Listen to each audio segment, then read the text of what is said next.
Hello everyone, আমি সুচন্দ্রা। আমার নতুন একটা ব্লগে তোমাদের অনেক স্বাগত। পুরো ব্লগটা দেখো, আশা করি তোমাদের ভালো লাগবে। এটা একটা রোববারেরই ব্লগ। সকালবেলায় উঠে চিকেন আর ভাত রান্না করেছি, সাথে আমি, সন্দীপ, চিনি তিনজনেই ব্রেকফাস্ট করে নিয়েছি। মোটামুটি 11:30টার মধ্যে সব কাজ হয়ে গেছে, হাতে অনেকটা সময়। চিনির মিড মর্নিং এর ফলও খাওয়া হয়ে গেছে। তো ভাবলাম চলো আমরা একটু বাইরে থেকে ঘুরেও আসি, আর চিনির জন্য একটু ফ্রুটসও নিয়ে আসি। আর চিনির না একটা ঠান্ডার জন্য ঘরে পড়ার চটি কিনতে হবে, তো ওটাও কিনে নিয়ে আসি।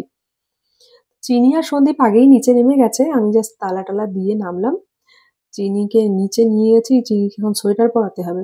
বড়দের তো সোয়েটার বা জ্যাকেট সেরকম ভাবে লাগছে না, কিন্তু ছোটদের বাইকে বা স্কুটিতে গেলে না পরিয়ে নিয়ে যাওয়াটাই বেটার, তা নাহলে ঠান্ডা হাওয়া আর নতুন ঠান্ডা পড়ছে তো, তো এইটাতেই শরীর টরীর খারাপ হওয়ার চান্স বেশি থাকে।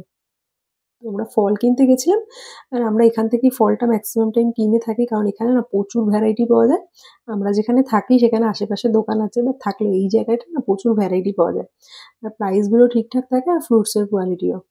তো ওখানে গিয়েই ওই চিনির জন্য স্ট্রবেরি, অ্যাপেল, তারপরে আর কি নিয়েছিলাম, বেদানা মনে হয়, গ্রেপস, মোটামুটি চিনি যা যা ভালো খায় সে সমস্ত ফ্রুটস নিয়ে নিয়েছি। নিয়ে চিনি দেখো না, না ধুয়ে সব খেয়ে নিচ্ছে। ভালো করে মুছে দিয়েছিলাম, মুছে দিলেও বলো ধোয়ার একটা আলাদা ব্যাপার, আর মুছে কিন্তু কি করব, সে খাবে। আর প্রথমে না দোকান থেকে তুলে তুলে খেয়ে নিচ্ছিল, তো বকা দিচ্ছিলাম বলে দোকানদার দাদা বলছে না না না, বকা দিতে হবে না, ওরা খাক, বাচ্চারা খাবে না কারা খাবে। তো পাশেই সবজির দোকানও আছে। এখানে না সোমবার দিন অনেক বড় করে মার্কেট বসে, তো এই এরিয়াটাকে বলা হয় মানডে মার্কেট। তো ওখান থেকে একটুখানি শশাও দরকার ছিল ঘরে, তো আমি সন্দীপকে বললাম তুমি নাও, আমি চিনির খেয়াল রাখছি। ওখান থেকে জিনিসপত্র নিয়ে বিশালে চলে এসেছি, চিনির জন্য একটা ঘরে পড়ার জুতো কিনবো, মানে চটি আর কি। তো ওটাই আর কি। চিনি দেখো আগে আগে ঢুকছে, সে সোয়েটার পরে থাকবে না জানো তো, তারপরে খুলে দিয়েছি, কানটা ঢেকে দিয়েছি খালি, সোয়েটার খুলে দিয়েছি। কি তাড়াহুড়ো দেখো, পাপার সাথে পা মিলিয়ে চলছে একদম। বিশালে জানো তো বাজেট ফ্রেন্ডলি প্রচুর জিনিসপত্র পাওয়া যায়। এখানে অত ঠান্ডা ঠান্ডা পড়ে না বলে আমি চিনির জন্য সেরকম ভাবে জ্যাকেট সোয়েটার কিনছি না।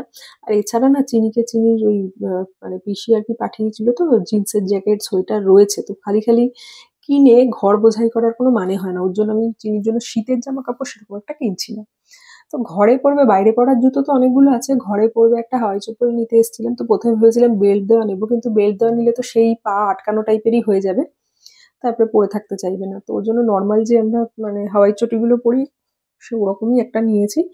ওইখানে গিয়ে তো সে মনের সুখে এটা তুলছে ওটা তুলছে, এই সমস্ত খেলনা টেলনা নেবে, তো বাড়িতে এসে আর এগুলোর একটারও ইন্টারেস্ট থাকবে না। তো ওগুলো কিছুই সেদিন ওকে কিনে দিইনি, ওকে বলেছি এখন আর কিনবো না, তো খালি নিয়ে গিয়ে ঘর বোঝাই করো। দেখো, প্রথমে কিছুক্ষণ ওগুলো নিয়ে খেললো, তারপরে এখানে নামিয়েছে। তো এবার চলে এসেছিলাম একটু ঝুড়িগুলো যেখানে পাওয়া যায় ওখানে।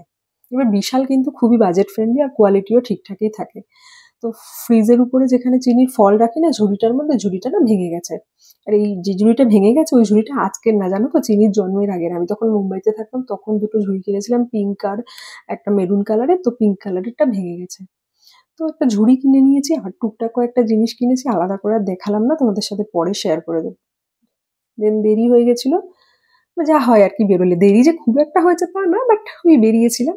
তো ঢুকেই সন্দীপ ঘর মুছলো, আমি চিনিকে স্নান করালো, আমি স্নান করলাম, তারপরে সন্দীপও স্নান করে আসলো, পুজো আচ্ছা দিয়ে। আর বললাম আমি চিকেন ভাত রান্না করে রেখেই গেছিলাম, তো ফটাফট শশা কেটে আমরা লাঞ্চ করতে বসে পড়েছি।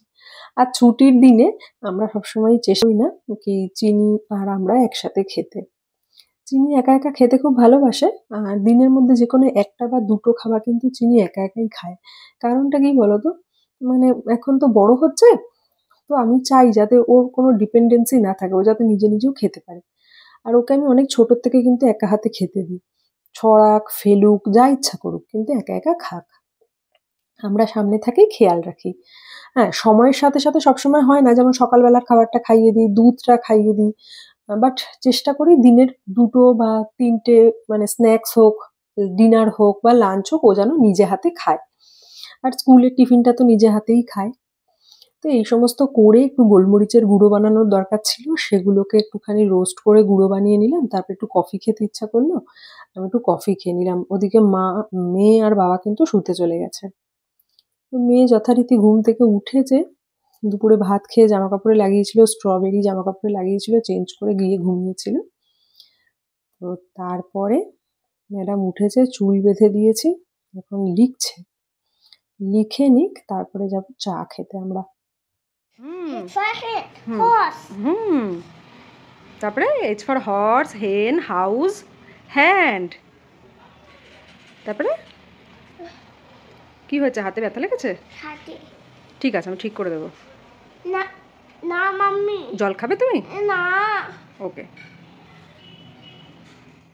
চিনি লেখা টেখা হয়ে গেছে, আমিও জামা টামা চেঞ্জ করে সন্ধ্যা টন্ধা দেওয়া সব হয়ে গেছে। ফ্রিজে বেশ কিছু চিকেন ছিল বোনলেস, মানে ওই চিকেন আনলে যে বোনলেস চিকেনগুলো থাকে ওখান থেকেই সরিয়ে রেখেছিলাম, তো ওটাকেই ছোট ছোট টুকরো করে একটুখানি ম্যারিনেট করে রেখেছিলাম। এটার একটা আলাদা রিলস দেবো, তো ওটাই একটা পাকোড়া টাইপের বা স্টার্টার বলতে পারো, বানিয়ে নিয়েছিলাম। তো আমি যেহেতু অলরেডি একবার কফি খেয়েছিলাম, এখন আর কফি নিইনি, বাট বড় একটা কাপে বানিয়েছিলাম যাতে সন্দীপ একটু খায় আর আমি একটুখানি খাবো, আমার জন্য আর আলাদা করে বানাইনি। আর ব্লগটাও শেষ করি। টাটা।